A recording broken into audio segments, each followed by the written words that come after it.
Thumbnail দেখে তো আপনারা বুঝতে পেরেছেন রেসিপিটা কি হবে। আমার পরিচয়টা আমি দিয়ে দিচ্ছি। নমস্কার বন্ধুরা, মমতা হেসেলের তরফ থেকে জানাচ্ছি শুভেচ্ছা ও ভালোবাসা। আজকে রেসিপি একটা নিরামিষ নিয়ে চলে এসেছি, সেটা হচ্ছে ঝিঙার জল ভরা।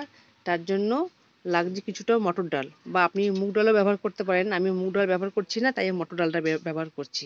এখন আমি মটর ডালটা শিলনোড়াতে ভালো করে বেটে নেবো আর কি। আপনি মিক্সিতেও বাটতে পারেন, আমি মিক্সিতে ব্যবহার করছি না, আমি নিজের হাতে শিলনোড়ায় বাটছি। এখন আমি ডালটা বেটে নিচ্ছি।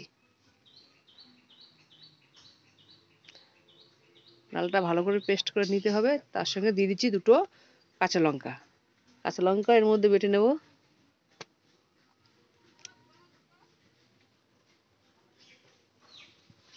আমার ডাল বাটাটা প্রায় হয়ে গেছে। এখন আমি এই পোস্তটা বেটে নেব। তার সঙ্গে সামান্য পরিমাণে একদম সর্ষে দিয়ে দিচ্ছি, কারণ সর্ষেটা বেশি একটা আমার ভালো লাগে না। এখন আমি সর্ষে আর পোস্তটা বেটে নিচ্ছি।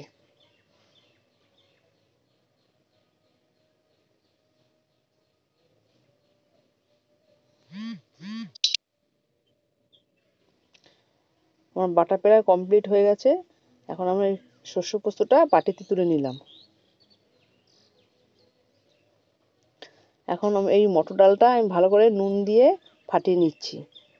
দুটো কাঁচা লঙ্কা দিয়েছিলাম, তার সঙ্গে বেটে নিয়েছি, নুন কাঁচা লঙ্কা দিয়ে ভালো করে ফাটিয়ে নেবো। প্রায় 5 মিনিট ধরে ফাটিয়ে নিচ্ছি।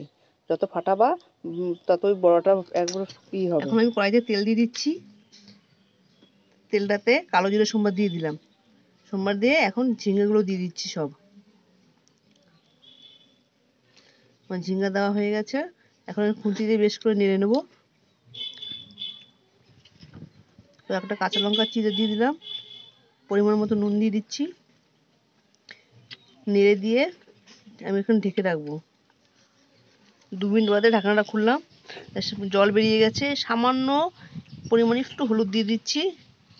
বেশি হলুদ দিলে জিনিস কালারটা ভালো আসবে না, দেখতেও ভালো লাগবে না এই তরকারিটা। এখন আরও জল বেরিয়ে গেছে। আমি ছোট ছোট সাইজ করে ডালটা, ফাটানো ডালটা এক এক করে বড়া সাইজে দিয়ে দিচ্ছি ঝিঙ্গাগুলোর উপরে।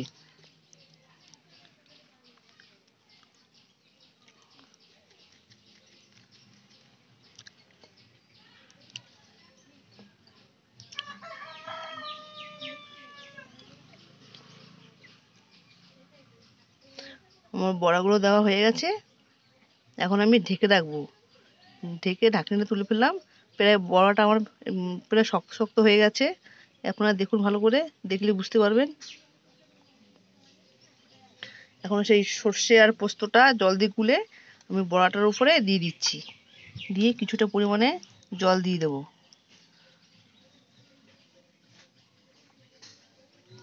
জল দিয়ে কয়েকটা কাঁচা লঙ্কা চেরা, সামান্য পরিমাণে চিনি দিয়ে দেবো।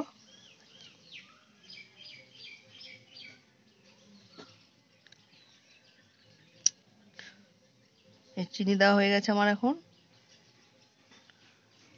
আর কাঁচা তেল দিয়ে দেবো। সর্ষে পোস্ততে কাঁচা তেল দিলে তরকারিটা বেশ দারুণ লাগে খেতে। আর যদি ঝিঙ্গার তরকারি, একটু চিনি দিলে আরও ভালো লাগবে। আমার রেসিপিটা যে কমপ্লিট হয়ে গেছে, এখন আমি নামিয়ে নিচ্ছি। আপনারা যদি রেসিপিটা ভালো লেগে থাকে তাহলে লাইক ও শেয়ার ও কমেন্ট করবেন। ধন্যবাদ।